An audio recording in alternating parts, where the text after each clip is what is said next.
Boiled ఎగ్స్తో నేను black curry ఎలా చేస్తారో చూపిస్తాను చూడండి. ముందుగా ఒక ప్యాన్ తీసుకున్న, దీంట్లో 2 గరిటెలు నూనె వేస్తున్నాను. చూడండి నూనె వేడయింది. ఇప్పుడు నేను ఇందులో 2 పెద్ద ఉల్లిపాయ ముక్కలు వేస్తున్నాను.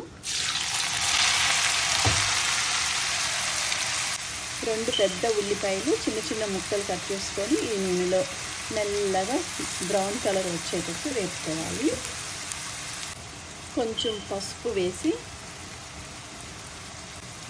శుభ్రంగా ఇట్లా మంచిగా బ్రౌన్ కలర్ వచ్చే వరకు చిన్న మంటలో వేపుకోవాలి.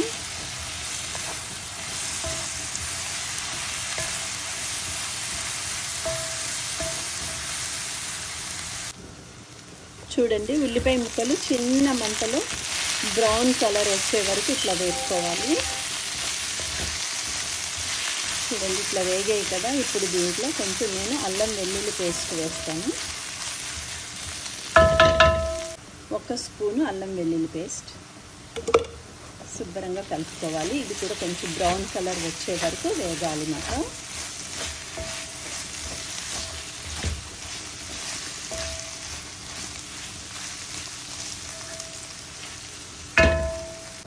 చూడండి బ్లాక్ కర్రీకి కోడిగుడ్లు కూడా ఉడికిపోయాయి.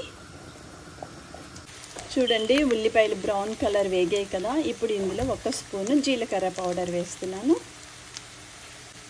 అట్లానే కొంచెం ఉప్పు కూడా వేస్తున్నా. ఒకసారి శుభ్రంగా కలుపుకోవాలి.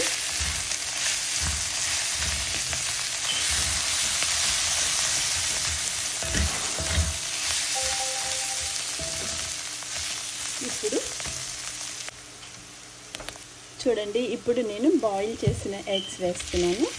ఇది బ్లాక్ కర్రీ అన్నమాట, ఆనియన్స్తోనే చేస్తారు.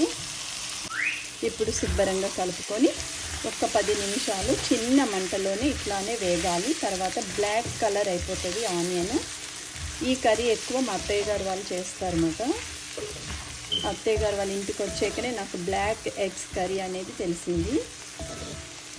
చాలా బాగుంటుంది ఇది చపాతీలో. ఇప్పుడు కొంచెం కారము, ఒకసారి శుభ్రంగా కారం అంటుకోవాలి కాబట్టి శుభ్రంగా కలిపేసుకుందాము. కలిపాక మళ్ళీ ఒక్క 10 నిమిషాలు చిన్న మంటలో ఇట్లానే వేగాలి. అప్పుడు మీకు onion boiled eggs black curry ready అయిపోతుంది.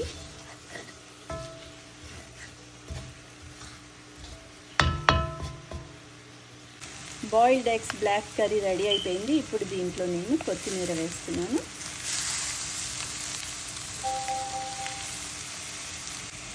చూడండి చిన్న మంటలో బ్లాక్ కర్రీ రెడీ అయిపోయింది.